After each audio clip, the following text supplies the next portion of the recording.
It's Nick and Mike's top 100 games. But does anyone care what they have to say? I know I don't. Cause they may dab, they might scream, they may say some things that are plain wrong. Dab on it, dab on it. But they are dumb dumb bing bongs. Matthew Juice better.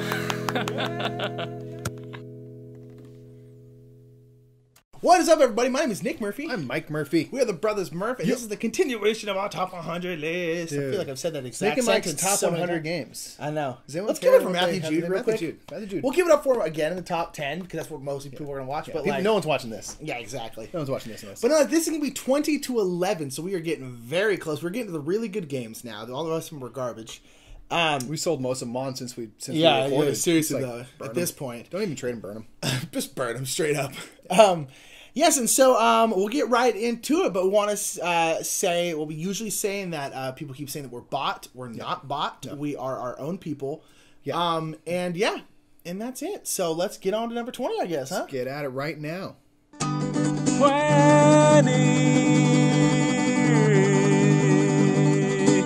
Nick, What? do you know what Quadropolis is missing? What? It is missing car washes. I can say cars in general would be nice. It That'd be a has nice little everything. expansion. Yeah. It has everything. It's got skyscrapers. It's my number 20. It's got harbors. It's got stores. Okay. It's got civic buildings and parks and things. It's true. There's no cars There's in no- this very small world. Yeah, what is it, New York, where no one has a car? No, man, you know what? Yeah, it's just like, I feel like, what do you do if you have a dusty car and you're in Corsicana, Texas, Nick? Ooh. What could you possibly do to help the I situation? heard from Days of Wonder that it's actually based in Corsicana, Texas. Yes, it is. Oh, Quadropolis that is makes based in more Corsicana. sense Just then. the official announcement that self-serve car washes are coming to Quadropolis is near you. Okay, cool. If you live in Corsicana, Texas. If you live in an area where you don't need the area code for the phone number here because you just live in that town, so you know the area very code. true. That's the car wash. Why for you. isn't it on there? I don't know. It's from olden days. So But 20, huh? number 20 is Wow, Quadropolis. I would have thought this game would have been lower on your list. Like, Really? Yeah. No, I know you like it a lot, but I didn't think it'd be top. I didn't think it'd break top 20 for you. Talk about it. So Quadropolis is a fantastic city building game. is. Nick's talked about it before, Yes. where you're trying to draft these tiles essentially to add to your city, and there are things like apartment buildings and harbors and stores and all the things I talked about. Yeah. But it's this really cool system of you get four, if you're playing the basic version of the game, 4 numbers that you draft from this grid. So if you choose number 1 and you put it here in the top left corner, you can go 1 space in and grab only that thing in the corner. If you use the 3, you have to go 1, 2, 3 spaces in. So where you put these tiles really matters in terms of which piece of the city you can get, but then also determines where in your city board you have to place it. Because if I'm using a 4, it has to go somewhere either in the column of 4, the row of 4, the column of 4, in the 4th zone. So there's all these things to consider that make it that cool little puzzle. Yeah. It's just a great little city building game. I love city building games, and yeah, I guess like I figured it'd be like a mid game, but as the list is shaking, I'm like, you know what? Full support of this being I high. quite like Quadropolis. It's my number 20. This is a great game that has been received well, but I feel like, especially compared to a lot of Days of Wonder games that tend to be very huge, I'm just like, I feel like it should be a little big. It's a little less great talked game, about. yeah. Especially we played for a long time just on the basic version. We just started playing the advanced version, which I like great. even more. Yeah.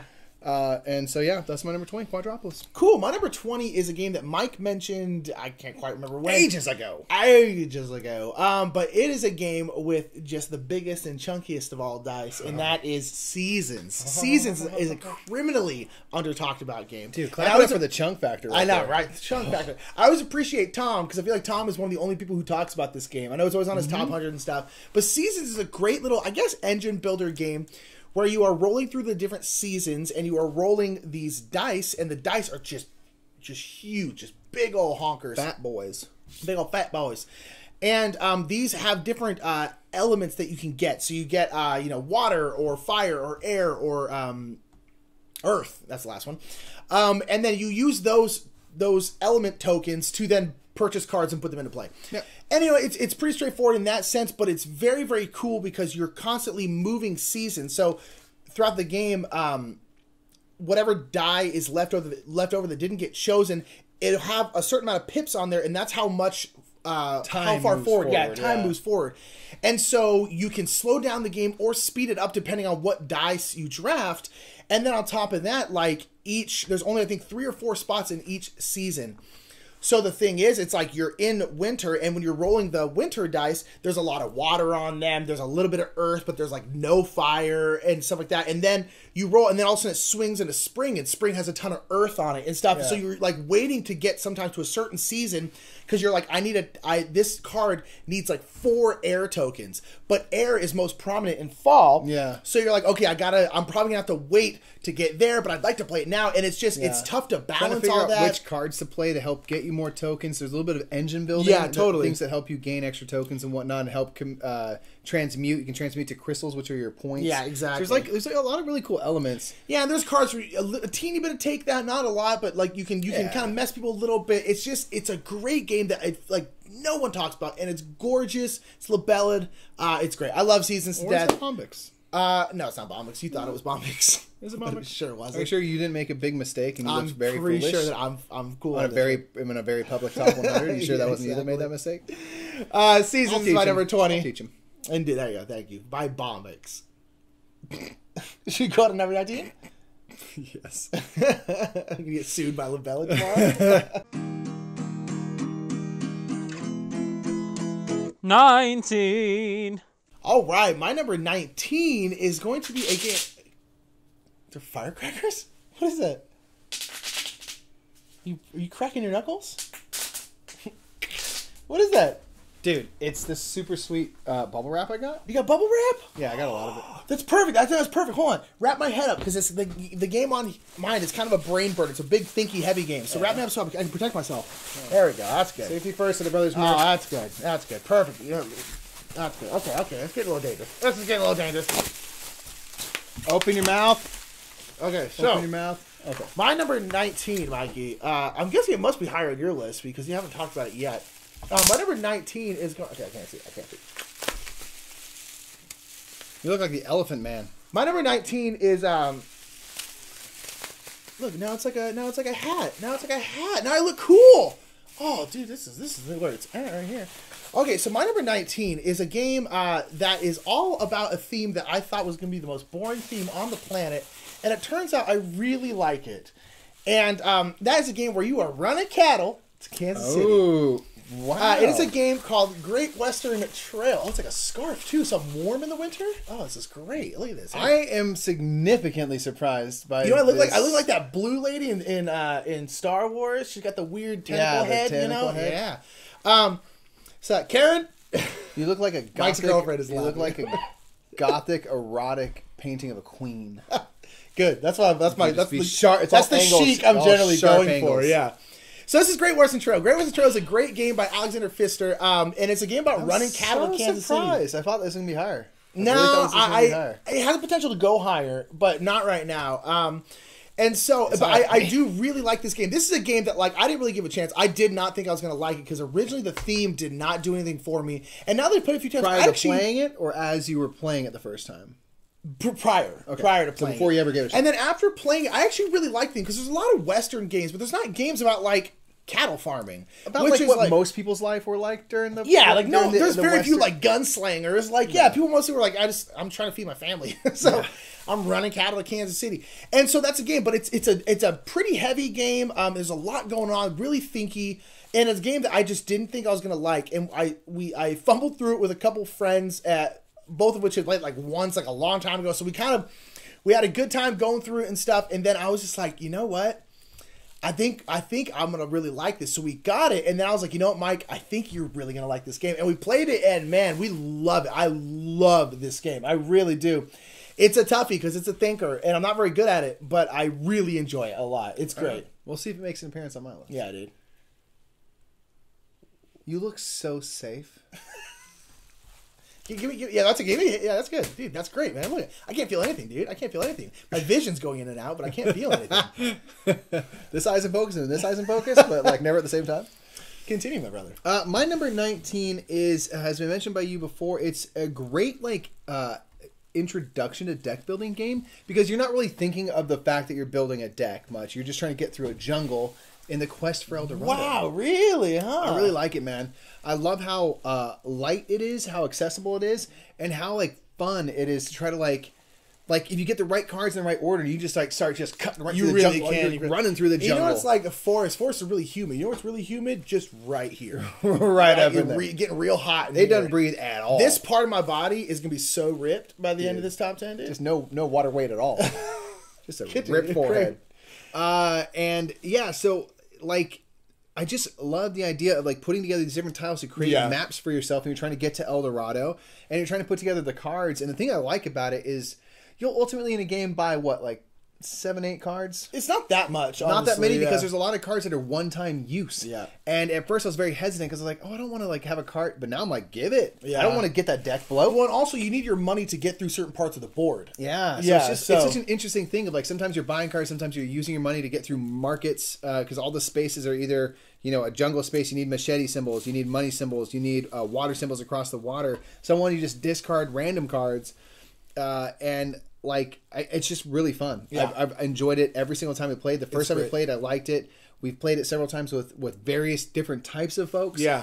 And it always goes down smooth and gives me that feeling of like a real race, a real great racing game that's usually pretty tight. Like by the end, it's like everyone. You never really, because there'll be like a moment where like you just get the right hands and you go way far ahead, and you think like there's no way they're catching up, but then slowly but surely everyone starts creeping up on you, and then someone else makes their run, you know, and it's a super fun game. Yeah. So that's my number 19. Is just the Quest for El Dorado. Super excited for that expansion that's coming out. Cannot wait to play that. There's dance parties. There's jungle raves. You can get a puma as a pet. It's great. I'm very excited for the expansion. Can't wait. So Quest for El Dorado, my number 19. All right, cool. Let's get number 18. Let's get this off your head before you. It's so hot. It's so hot. Freedom. Oh number 18. Number 18. 18. What's number 18, Mikey? Mikey, hit us. Hit us hard. Okay, Nick. With you know what I like? We were talking about Quest for El Dorado just now. You're adventuring in a jungle. You ever want to be like in Quest for El Dorado? It's like a bird's eye view, and you're watching from high above. Do you ever want to zoom in to the jungle floor and be in the middle of the mystery that is the seventh continent? Oh, so what are you talking about? Like how I did that, huh? Okay, really? I thought this may crack your top 10. I'm not surprised it's here either, but I was like, this may crack his top 10. Yeah, okay. It depends. And maybe depending on like a year where we're playing it more or something, you know, I don't know. But it's right up there. So my number 18 is Seventh Continent. Okay. It's a great game where you're basically wash up on shore of an island or crash land or whatever the scenario may be. And you just have kind of like, you always wake up in a daze. You can't quite remember like, how you got here. There's certain clues to like people that you were with. Face tattoos you don't remember getting. Face tattoos, yeah. And you're trying to basically get rid of a curse that's following you around. Yeah. And there are different curses. And he keeps casting these curses, but you keep getting them. I know, you keep getting them here, so everything's foggy. It's a big issue. There's a number of curses which basically are different scenarios you play through. It's kind of legacy campaign-ish. Like once you play through one curse, you're going to be done with that curse. Yeah. But it's modular. You can pick up another curse. And the cool thing is that you're going through and exploring this island. But for all the different curses, you're on the same island. Yeah. So you're going to go over the same terrain over and over again. But all of a sudden, you notice something that's like, wait. Now that we're doing this curse and stuff, now this thing means this like big statue. Yeah. Like that makes sense. Maybe let's go explore it. Where before you're like, oh, that's cool, that's weird, that doesn't mean anything to me. Let's move on here. And so, like the familiarity that you gain with the terrain only heightens the game. Yes, exactly. You know, because you think it'd be the opposite, but it's not. Yeah, and it kind of thematically makes sense because as you keep coming up on this island, the idea is that you're putting together more and more pieces of the puzzle of your brain that kind of got washed away, and so like it thematically really does put you into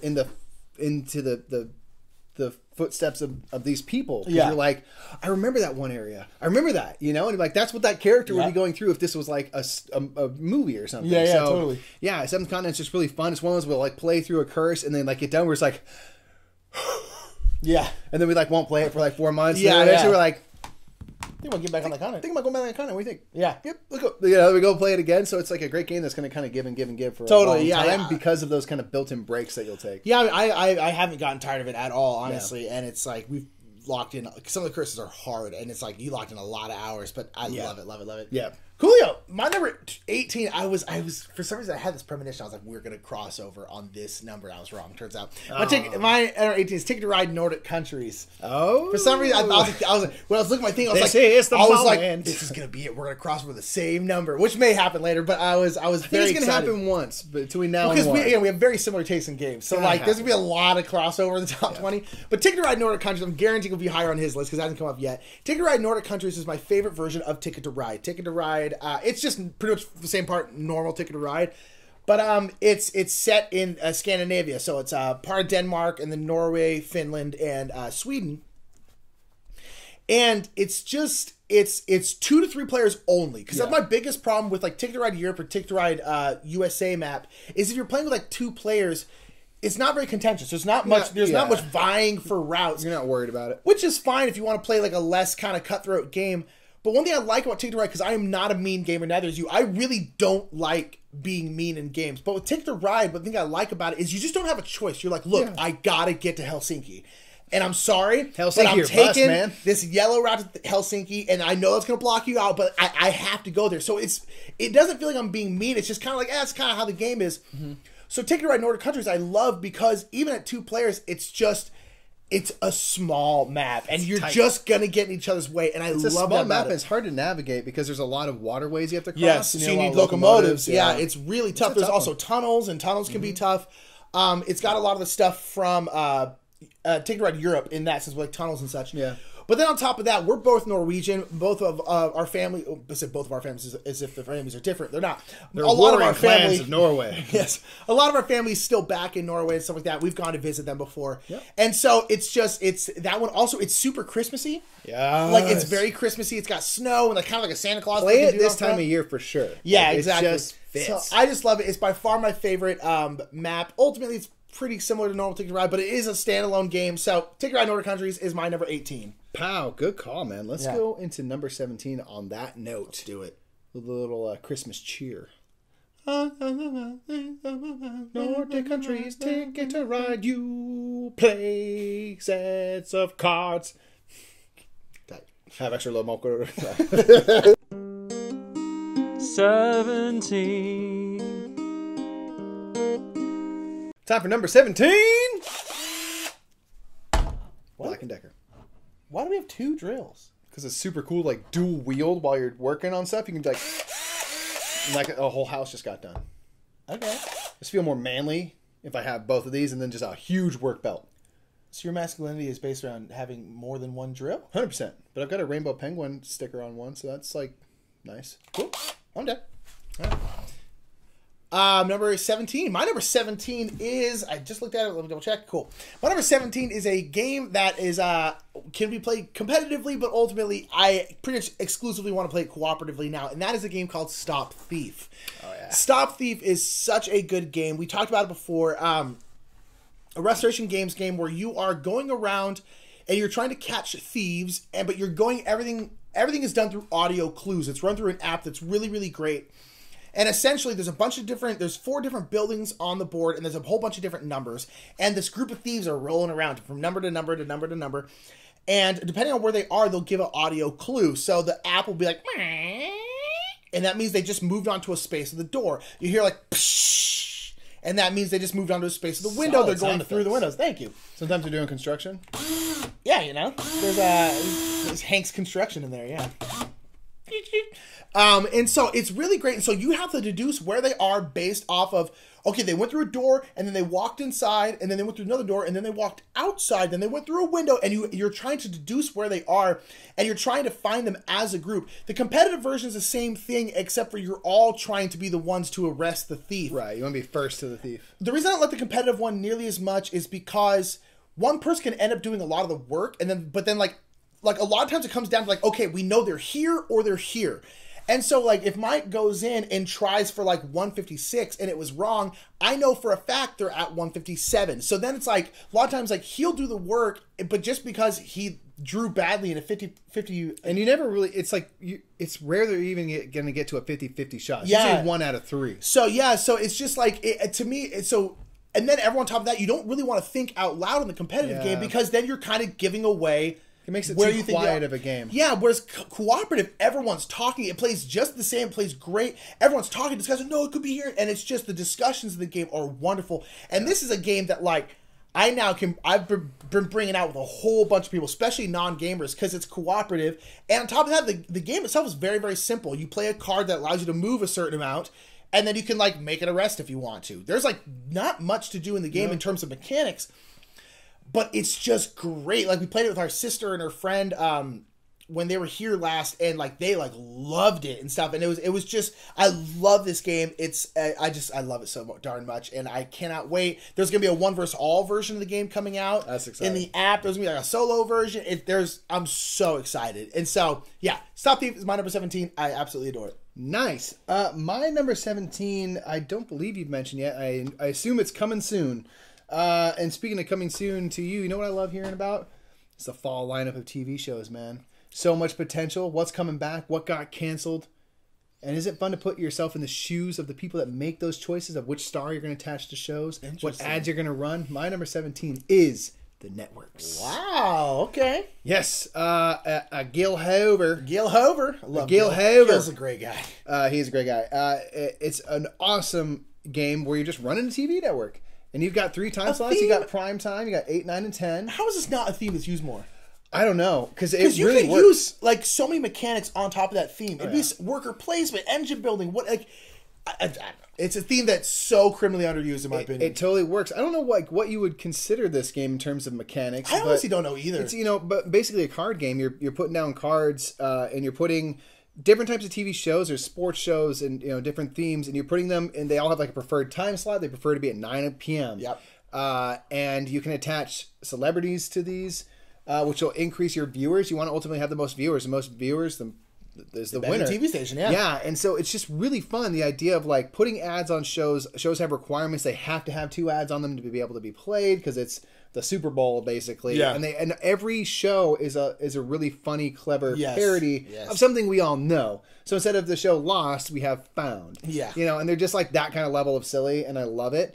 And then we have the Teletime expansion, which makes they're all British shows. Yeah. And then we have the network's executives expansion, where it gives you like a variable player power. It'll give you a really cool boost, but it also gives you a fairly significant drawback. Yeah. Which is awesome. It's I really love that they cool. do that. You're like, oh, this is a lot to consider. The executive man. expansion is awesome. It's really cool. So it's just a game that speaks to us, like living in LA and hearing about studios and stuff, and to put yourself in the shoes of those people. And I don't know, it's just a game that like is just better and better every time I play it. And now that we have networks executives, I feel like this might take a jump next year. Yeah, it's definitely possible. For sure. So anyway, that's my number. Whatever. All right, number 17. Yeah. Right, number 16. Let's do it. Right about now. Drill party.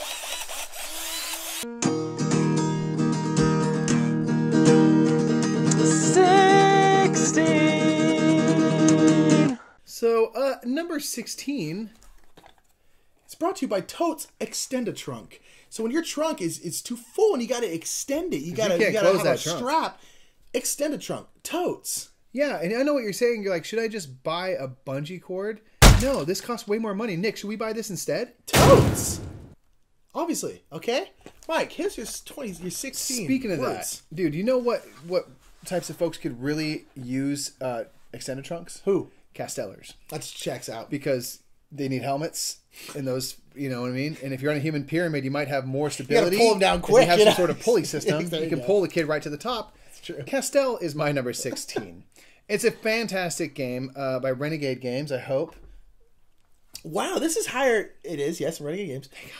It is. Wow, this is even higher for you than it was I was for me. surprised by that. Wow. I was really surprised by that. I think when this you dropped one- it last list, I was like, This one for wasn't me, I expecting think, that. has potential to be top 10 or 15 for me. I really, but it's not quite there yet. But I was surprised. I'm surprised it's hard for me. That's right. shoot That's from the awesome. hip. I love hard and fast, baby. Yeah, when it yeah. comes to these board games.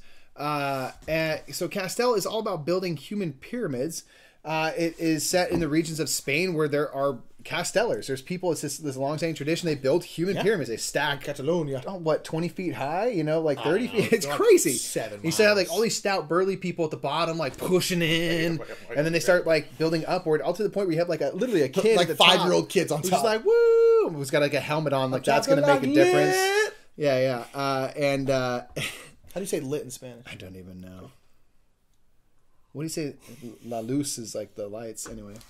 Cool. It's just a fun puzzle game, really. Because you're Yeah. trying to put together castellars, and there's all these rules about how your pyramid has to be built. Yes. You can't just build it all at the same width. You have to kind of go in, but then you can pyramid, train yeah. in certain areas to make it so that you can have 2 levels that are the same width. Yep. You can have 3 levels of the same width if you train that again. You can do things like strength, so that you might have 2 people who are of different values, like a 7 and an 8, but are of the same size. The physical token is the same size, and they can start doing things. You can mix stuff together. There's all these areas that you can basically get more Break the rules. versatility and break the Yeah. rules of your pyramid to build bigger and better pyramids.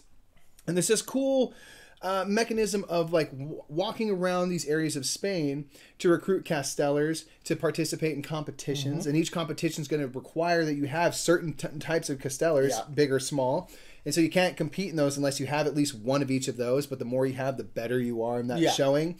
There's just a lot to think about. And then Yeah, just it's like thinky. it's thinky, yeah. Building that little human pyramid and trying to reconfigure it. There's just a lot to do and a lot of stuff to think about, but it's ultimately a pretty snappy game. It's not too bad, Especially like a 2-3 player count, which I really like. It's a quick one.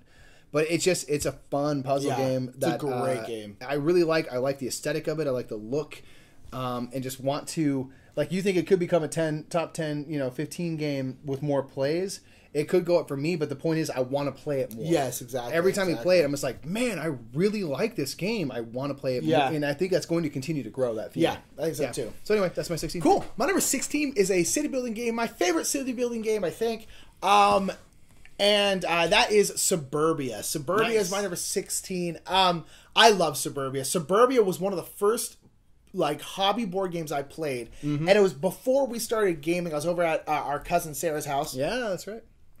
And she liked board games, and I think we had been playing like Pandemic, maybe some Catan, and that's it. And I played Suburbia there, and then I didn't play it for like years afterwards, but I remembered it, and because I'd never played a game like Suburbia. Yeah. With Suburbia, you're building your own suburb, and you have these hexagonal tiles, and you're drafting them, and then putting them in there. And like a lot of city building games, depending on what you put it next to, directly affects that. So you want to put a movie theater next to a residential area because those are the people who are going to go to the movie theater. You don't want to put it next to a farm because like who's going to go? The sheep? Whatever. But so Suburbia is a great game, and it's just, it's one of those games that like, for some reason I'm always just like, yeah, like someday this is going to go down for me. Like it's going to start slipping. inevitable. And it hasn't. If anything, it's gone higher. Like I like it more and more and more. And like Castles of Magic and Ludwig came out, and that's kind of similar, but like I just like this one so much better because of the simplicity of it. And it's just, I don't know, I dig it. And I love, we talk about Stone Age, we talk about this, games that are subtly thematic. This one is so subtly thematic, because one, everyone hates on the look of it, because it's very bland. But at the same time, so are Suburbs. To me, I love the look of it. You totally sold me on the look of it when you brought that up. I was like, that's brilliant. It makes total sense. It's like this kind of like... You're not going to have like a neon city? Yeah, no, exactly. It's not going to look cool. Like, it's a suburb. It sucks. It's like, it's cul-de-sacs and such. But it's like, I love that about it. I honestly love the look, and I just love how everyone's borough looks so different by the end of it. And every single tile makes sense in terms of like what you put it next to. You're like, oh, this parking lot is worth a lot more if you put it next to like yellow buildings, which tend to be like kind of factories and stuff, and then blue buildings, which tend to be like office buildings and stuff. People need somewhere to park. Yeah, because you need somewhere to park. Freeways, you want to put next to blue buildings because that's where people are going to work. Don't want to put it next to a residential area because people don't want a freeway over their Exactly. house. Airports, you don't want to put next to residential. Everything is thought about, and everything makes sense, and I love it. It's one of the most subtly thematic games I've ever played, and I absolutely adore Suburbia. Want to keep playing it? I'm going to keep playing it. Do it. Shocker. Boom. Number 16, Suburbia. Nicely done, dude. Let's do 15. Let's do it. I'm ready. I'm done. I'm ready. 15. Oh, I'm so tired, Mike. We've done so many of these, and we're like at 15, which is great, but I'm running out of juice, man. I'm running out of juice, but you know what? I'm gonna be good. I'm good because you know what? I got interstate batteries, Mike. Interstate batteries keep my car a chugging along for years. Well, like, how long? I've had interstate battery for 36 years. You've had the same interstate battery for 36 Yeah, I years? had one in the womb, still got the same one. That is outrageously dependable, Nick. Outrageously dependable.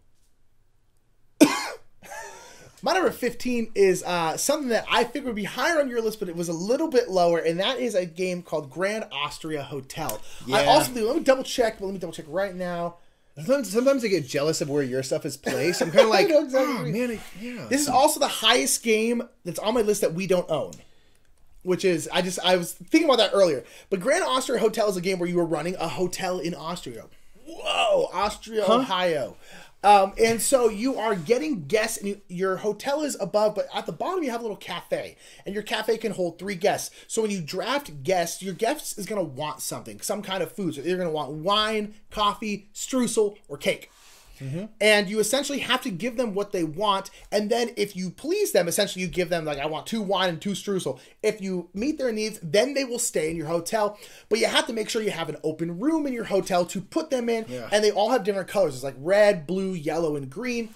So only red people can go into the red doors. Only yellow dress people can go in the yellow doors. Green people can go wherever, and then each one of them has like a little special ability. When you put them in your hotel, you get like a one-time little effect. You can get staff that give you like one-time effects or like ongoing effects. There's just a lot going on in this game, and it's really, really great. It's a game I love it because it's like, it's 2 to 4, but it's, in my opinion, I'm like, this is best at 2. Because it's a snake draft where it goes like 1, 2, 2, 1, essentially. So like, I'll go, then Mike goes, then Mike goes again, then I go. It goes whoop, whoop. So 4 people, it's tough because you go first. You're going first and then 8th. And it takes a while to get back to you. And then a lot of times by the time it gets back to you, like, everything's kind of decimated. And so, like, it's very interesting. It's got a really interesting dice selection mechanic that is really great. Mike talked about it. I'm not going to go forever about it. But it's a brutal game, man. In a good way. It's in a brutal. good way. It's tough. It's hard to get the stuff you need to get done. Yep. But I played it once, and I literally, it was one of those times where I was just like, I cannot wait to show Mike this game. It's just like, I know you really well. It didn't disappoint. I was like, Mike is going to freaking love this game. And we played at our local game cafe, and literally right after, you were like, you want to roll it back? And I was like, yeah, sure. And we rolled it back and played it again right afterwards. Doesn't happen very often. Not very often, especially with like kind of a medium weight game like that. And so I love Gran Austria Hotel. It's very possible it could go up from here. I love it. It's outstanding. The only thing holding it back for me so far is that we don't own it. We didn't play it very much. We played it often. Yeah. Good on you, man. My number 15 has been mentioned by you before. It's a worker placement game, but it's a life building game. It's a fantasy game in the greatest sense. It is the pursuit of happiness. Pursuit of happiness. It is. What if the game of life was turned into a mid-weight Euro? Yeah, pretty much. And it's just tons of fun, man. It's so much fun. So it's a worker placement game where you're going through the life of whatever person you're creating, and you are just trying to have the happiest life possible. Long-term happiness is your victory points. Yeah. And you can achieve this any number of ways. Really, any way you want. You can take on projects. You can start doing activities. You can buy stuff. Yeah. You can find partners. You can get jobs. But the thing that we love about it that we talked about when it came up on your list is that the game doesn't push you in any one direction. No, not at all. And each direction you may go is a viable one. And I love that about the game, that there's no agenda here. It's like if you want to have 3 wives, you want to have a husband and 2 wives, whatever, go for it, man. It might stress you out because you only have so much time, which is all your worker pawns are time. You're giving up your time, and how much time do you dedicate to this activity, to this project, to this person? But like there's been ones where I get a job and I just quit. For no reason. I was like, I want more time. I don't want to put that much time in my job. I'm gonna quit. And just like sort of drifted. Yeah. And joined a biker gang. And like won, you know what I mean? You had a sweet biker gang husband, and you guys had a beautiful family. I got a husband, started my family in my 70s, right before I died. It was beautiful. And it was amazing. You know what I mean? It was a great life. And the thing I like about it is that, like, who cares who wins? Just make an interesting, fun life. Yes. And it's just like they do really smart things where the jobs are all double-sided, so they'll be the same level in the same like area. There's like arts jobs and science and things like that, but they give you different flavors. So you can be a CEO, or you can be the head of a nonprofit, or something so it's like that. It gives you different flavors. Same thing with the partners. The partners have certain needs and stuff, but they're all male and female, so you can really you can flip them freely to whatever you want. Yeah, because they're all the same, so it doesn't matter. Whatever life you want to make it. Exactly. It's a fantastic. This is the game. This is maybe like the funnest game we have, and what I mean by fun is like, because I think fun and enjoyment are linked, but not the same thing. Because there's some games I enjoy because they're heavy and they're thinking and stuff. Yeah. But in terms of just sheer fun, this may be the funnest that still game we have. Is like not a party. Totally, not like a crazy stacking type game. It's just, it is so much fun. Yeah, That's just I agree. straight up what Just it is. to laugh about like what life you're building and to like go Just off really on get into it, tangents, yeah. think about what it is. Oh, yeah, it's best. Can't say enough Love about it. it, man. Number 15 is Pursuit of Happiness. Get it. Super 14. 14. 14. I'm going insane. So my number 14 is a completely asymmetrical game. All about woodland creatures trying to take over a little swath of forest, man. Wow, this my number high? 14 is Root. Root Gen Con release. Wow. Who doesn't want to stay here, man? I guess I don't I know. guess I didn't no, I think it's totally valid. I guess I just didn't realize you hadn't said it yet. Yeah. Because I'm always like, what games hasn't he said yet? You know, Yeah. kind of thing.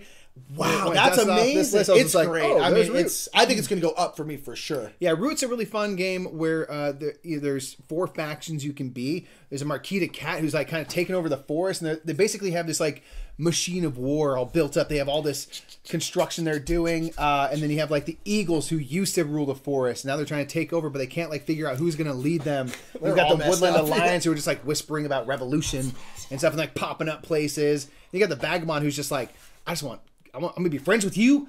And then I'm gonna stab that guy, and then I'm gonna give him a card, and it's just like craziness. Yeah. You know what I mean? And so like it's basically you can learn 4 different games, but it has a little more access than Leader Games' previous vast the Crystal Caverns, and it's just really fun. It's interesting. I really like the art, and yeah, it's just an interesting game that I want to explore. Like I've played everything but the Vagabond, but I've only played them all like once, and so every time you get like a new faction, you're like, It's a whole different game. what should I do? You know what I Yeah. mean? And it's just, it's cool. So that's my number 14, man. Root. I love it. I love I it. just Love want it. to keep exploring. One of 14 was mentioned by you, I think, last list, or maybe the list before that. But this is the game that, definitely me, but I think both of us, this is the game that we are this is my evangelism game. This is the game that, like, I am constantly on a crusade to get more people to play this game. And this is a game called Histrio. Yeah.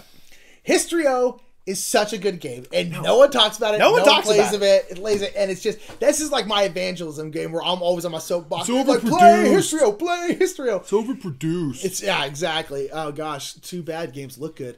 And so to look so great. Bruno Katutu, obviously the Brugels Katuggles. So Brooks and Katooks. I know I love him to death, Bruno Catala. But this is a game where you're putting on a play for the king, and it's this beautiful anthropomorphized animals, gorgeous art. I mean, just really, really wonderful. And you're putting on a play for the king. The king's either going to want a comedy or a tragedy, but his mood kind of keeps switching. And you can affect his mood. You can make him want a tragedy based off what play you're getting. And you're going around to these 8 cities and collecting players. You're collecting, just actors and actresses and stuff, and getting more. And they always come in either comedians or tragedians. And so you are building your troupe towards one of those for the most part. You're like, okay, I'm a comedy troupe. We do comedy stuff, or I'm all tragedy. So you want to make sure the king wants the kind of play that you're going to put on. Yeah. And it's just this amazing, fun, simultaneous selection game where everyone's selecting what city they're going to go to secretly, and then you all play at the same time. And then if you both go to the same place, no one gets any of the people, and you get like a secret objective, which is a nice thing because you're not like hosed. You get something out of it. And it's just great. It's quick. It's easy. It's like, with teaching 30 minutes, maybe Very 45 quick. if Very you're quick. playing a little slower. Right, yeah. But I mean, it's just great. My biggest problem with it is like the fact that you really need 3 players for it. Yeah. It's that's fine tough. with 2, but like it's best with 3 and 4. It plays to 5, but I don't like playing with 5 because it's too crowded at that point. It's really hard to not be in the same place. Yeah, it's really hard. There's only 8 spots and there's 5 of you. So like people are going to go to the same And spot. there's the problem, not the problem, but it's like, say you go to the 8th city, that card is gone for a good while. Yeah. Like you might be able to go to another city to get your cards back. So it's like, what if you're the only one that's gone to 8 Yeah. and meanwhile everyone else is trying to go to 7 through 1 and you're like, well, Yeah. Well, because there's a card that gets played at the beginning of each round, a card gets played at each location. But if no one takes those cards get played to each location every round, so they start stacking. So some it's getting spots real become attractive. really attractive, and it's just like it gets a little too tough for 5 players. But I love this game. I love it. I don't care that it's overproduced. I love that it's overproduced. It's fantastic. It's so unnecessarily overproduced. It's I love ultimately every light, second of it. Beautiful, and just a fun theme. It's amazing. Yeah, and it's quick, man. It's my #1 evangelism game. History on number Yeah. 14. I love People it. should play it. Do it. 14. Let's move on to 13. Gosh, do it. Unlucky. 13. Playing with the toy elephant, yeah, it's kind of like a guitar. Young man, how are you? Why are you in my house? Don't worry about that. Are you having fun? I'm having a ton of fun, yeah. Would you like to have elephant? What are you looking at? Don't worry about that. Do you want me to make this elephant more fun than ever could be in your life? Better than an elephant guitar? Go ahead. Yes, right here. Okay. Oh, whoa! You just ripped that elephant's face No, off. I'm putting butterflies inside. There's butterflies inside. Why do you want to put butterflies inside Because the elephant? They they- don't go in there. What's wrong with it? Is it sick? No, it's fine. It's fine. Don't worry about it. You're sick, man. I'm gonna report you to PETA, bro. Yeah, butterfly torture, elephant torture, 2 for 2. 2 for 2. That one was weird. That one only worked a little bit. I'm so worried about this elephant. It's having such a hard. What's wrong with you? Number 13. My number 13 is a game that it might be my favorite theme of all time in a game. This is a game that was criminally low on Mike's list, and that is the Prodigals Club. The Prodigals Club is my number 13. I love the Prodigals Club. It is such a good game. You do love that game, I do. man. I love this game. I mean, honestly, I think it could go up from here. I love it so much. The Prodigals Club is a game by Vladimir Suchin, a fantastic. CGE game. It's a worker placement game, and it's a kind of a sequel to the game Last Will. And I like it a lot more than Last Will. So does he, because Last Will has a really awkward like turn/action selection thing that like bogs the game down. Seemingly random, yeah. It's And like Prodigals Club has everything in Last Will for the most part and adds more and then just like cleans up a lot of it. And so the Prodigals Club is a game where you were essentially trying to be the worst human on the planet. Trying to be the worst. Yeah, I guess the theme is that you're super rich, but you realize that poor people have way more fun, I guess is the way it is. I don't know, it's weird. But nonetheless, it's like you're trying to lose an election, you're trying to get rid of all your friends and lose all of your money. Yep. And there's all these different ways you can do it, like how you can lose an election. You can get super hammered and go to the middle of Hyde Park and be like, "Ah, just tax everybody for no reason. We need to get rid of all the birds. No more birds." They're just like, I don't like this guy. Yeah, exactly. You can just like go give like a drunken speech. You can like go to a restaurant and just be super rude and just like piss off all your friends and just like go down to your various it's just social circles. You're like buying horses for super high prices and then selling them for super low prices just to try to get rid of all your money. It's super weird. Fantastic. But just the theme is so well integrated in all terms of like, it's like, yeah, you could go here and just lose votes. But no, you're going there and you're wearing like a bright green suit. And people are like, that suit's off-putting. I don't like him anymore. Don't vote for that man. Yeah. It's like, it's so thematic and so fun. But on top of that, it's like a decently heavy, worker placement game. I'll say if you're playing all 3 modules specifically, it's legitimately heavy. Because mid. It's got that mechanic where whatever there's 3 things. Again, lose an election, lose your friends, lose your money. Whatever one of those you did the worst in, that's your score for the game. So and this is whatever's your highest score. You don't want a high score, you want a low score. So the thing is, like, if you lose all your friends, lose all your money, but you do pretty well in the election, that's your score. And that means you're probably going to lose because you didn't do very well. So you have to balance all 3 and bring them all down. And it's really hard. I love this game. I want to play it every day for the rest of my life. Let's do it. I love it. I love it. Prodigals Club is amazing. If you haven't tried it, try it for the theme alone. But on top of that, if you like kind of meaty worker placement games, do it. Do yourself a favor and do it. It's pretty agonizing because you're just not, you're going to feel desperate. Like, I can't get all this done. Yeah. I can't be that Especially bad. the first half of the game, you're like, how am I going to do this? And you you always end up getting it done. Yeah. You always end up getting it done. But man, it feels real tough, hopeless man. in the beginning. But I love it. Prodigals Club, excruciating. Oh. It's a fantastic game. Yes. Good call, man. 13, babe. Let's do it. You're 13. I mean, yeah, that's what I'm going to do it. Right? I'm talking about this? Dang, I feel like I talked about this. This is a fantastic game, and I feel like I'm going to make Nick mad right now. Nick, what do I love just about more than anything? I'm worried. Eggnog. Yes. And there's so many eggnog-based games. What sport do I like more than anything, Nick? What? I know. What sport? Baseball. Baseball. This is this low on your list? It's number 13. Wow, maybe one. No, that's fine. My 13. Wow, number I figured 13. I figured this would crack your top 10. But I almost say this. Baseball. you liked baseball. Highlights 2045. I love baseball. you're not allowed to play the Giants anymore. What? You better take that back.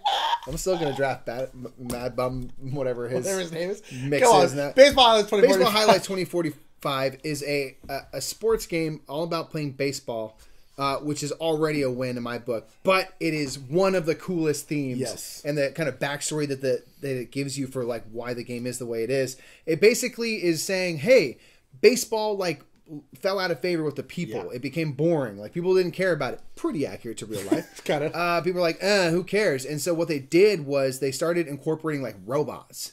So like robots, it would be a robot pitcher that would just hurl the ball at like 120 miles an hour. And so like people couldn't like keep up, and they made the game shorter. So like people started getting like cybernetic arms and things and becoming cyborgs so they could keep up and like swing fast enough. They'd have to like start swinging before the pitch even got Like pitched. cybernetic legs so they can run super fast they and can jump run super high and catch. Yeah. So that's just like, and that's all just the setup It for should the be a world. movie. It should be a Yes. movie. It would be a really cool movie. But it's playing a game of baseball where you play 6 cards for every game that represents 6 innings. Mm-hmm. And it's this cool thing of where you're playing defensively. I'm responding to what Nick did. He has threatened to hit 2 singles. And so I can play a card that allows me to catch both of those balls, but then I also want to threaten my own offense. Mm-hmm. So you're playing offensively and defensively at the same time, and there might be a time where you're like, I'm going to forego defending. I'm going to let him get his 2 hits, and I'm going to play this card, which is just going to get me like 3 hits. Yeah. But then he might like cancel all those. Meanwhile, he's hitting this other thing. So you're trying to like figure out like when to make your moves. Like how much of a hit can I take here and still overcome? It's this great like tug of war game. Yeah. That is like fantastic. Yeah. And I love the theme. I love the fan service on the cards. They're all like Yes. hybrids of like famous ball players Yeah. from past and present. Yeah, and it's Incredible it's a game that like I feel like you could really like even if you didn't play baseball because the Yes. mechanics are so cool. 100%. But if you like baseball, this game is Extra so fun. much better. Yeah. It's extra fun. So Cool. I love that game. All right, that was 13. Yes. Move on to 12. Let's do it.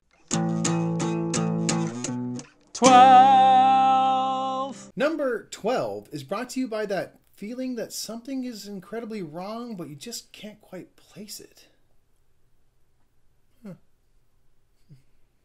Number 12, Mike. Yeah, so my number 12 is a Board game. board game. It's the usurper of Machikoro. I don't know how to explain this game. It's an engine building game, I guess. It is space base, baby.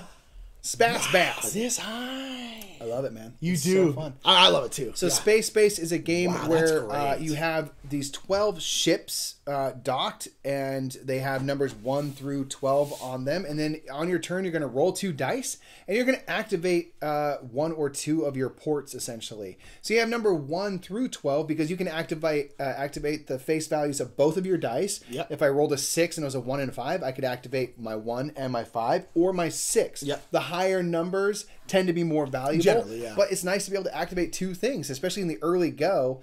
If numbers 1 through 6 all give you 1 coin, I'm going to activate the 1 and the 5, get 2 coins instead of 1. Exactly. You know what I mean? So it's this cool game where it's really simple. You're going to get money, and then on your turn, you can buy a card to upgrade one of your 12 slots. Whatever slot that the card you just bought is for, say it's the 4th slot, you're going to take the original card, you're going to flip it upside down and put it underneath your board with just the tag showing up, and now the 4 will activate when someone else rolls it. Yeah. So all game long, you're activated, you're doing things, you're moving your money up, you're gaining victory points and stuff based on what you're rolling, what other people are rolling.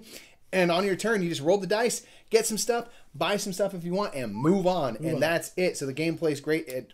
From 2 to 5 players, I like it at all player counts. I feel like it moves along, especially if you don't get too precious about it all. Because there's a lot of cards out at any point. And you see, we play with some AP type people who are like, I might just buy a ship. You're in space. Just move on. Move on. Just get whatever card you get will be useful. Yes. Don't be too precious about it. Keep it moving fast. And the game is excellent because you're always engaged. Yeah. You don't want to put your phone out and stuff because you're going to like miss money because someone's going to roll something you could have gotten stuff for it. And that's on you. You weren't paying attention. It's true. So Space Base, my number 12. All right, number 12, Mike. You're this close.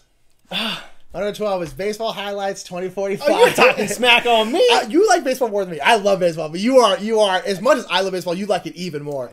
We are very close. Baseball Highlight 2045, exactly what Mike said. I know, so close.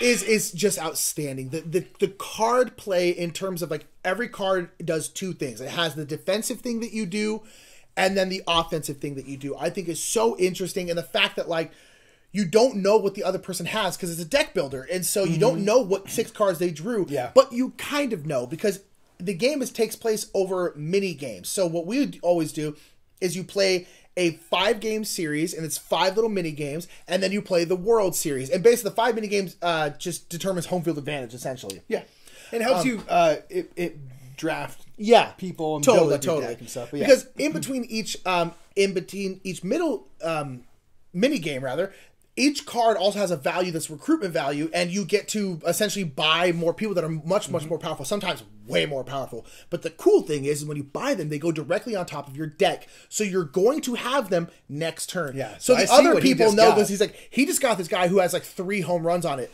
But then you're like, when is he going to play it? You don't know when they're going to play it. And so you have to try to like anticipate what they do. And there's so much of the game that's like getting in the other player's head and trying to figure out what they're doing. I'm going to go on. It's amazing. It's such incredible game. an intriguing game just based off mechanics. And then it's just got this really awesome futuristic doorbell baseball theme on top of it. There's I a love great it, doorbell app. Yeah, doorbell app. Boom. 12. Let's move on to 11. Who was that? 11.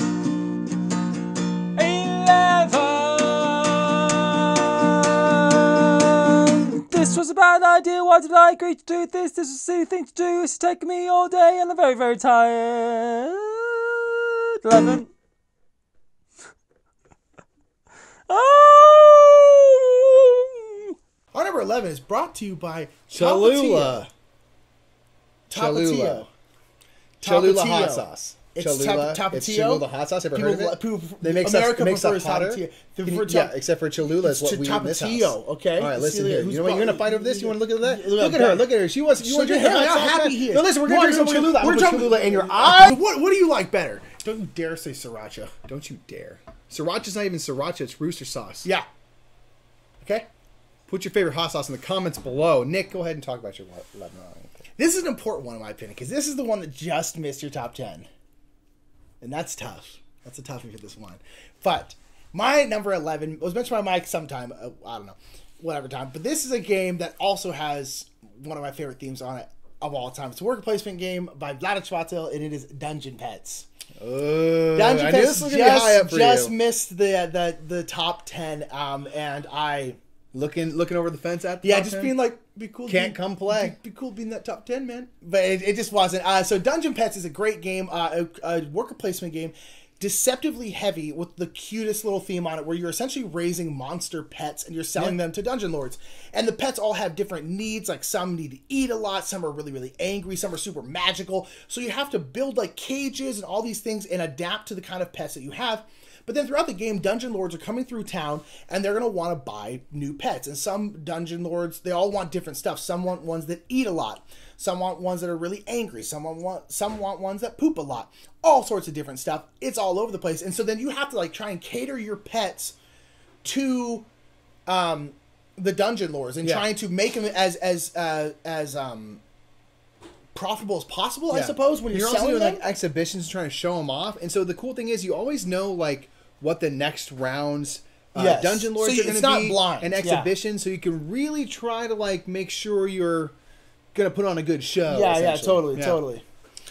So Dungeon Pets, Mike talked about it. It's great. It's a great game with such a fun theme. It was one of the first kind of like heavier games we got. Frankly, way too heavy for how experienced we were in gaming. It used to hurt. Yeah, Used to it was hurt. tough. It was tough. So the number 11 is is Dungeon Pets. Is my number 11. Nice. My number 11 has been mentioned by you. This list, you said, I think is going to be higher on Mike's list. You were right. It is the ultimate version of Ticket to Ride. It is Ticket to Ride Nordic Countries. That checks out. I love it. I love the tightness of it. I love that it's perfect for 2 or 3 players. Like, that's what it's built for. We often are playing games at 2 players, so I like that it creates that tightness. I like that it's about where we come from as people. I love the Christmassy vibe. I love playing it in July. It gives me a little excitement for the upcoming season. Right. Not that LA has Christmassy seasons, but it's just I love the look and the aesthetic. Yeah. I love that you get black, purple, and white trains. Oh yeah, the colors are amazing, and it's a difficult little map. Yeah, so it's tough. Everything Nick said about it is true. it's my favorite by far. I love it. I love Ticket to Ride Nordic Countries.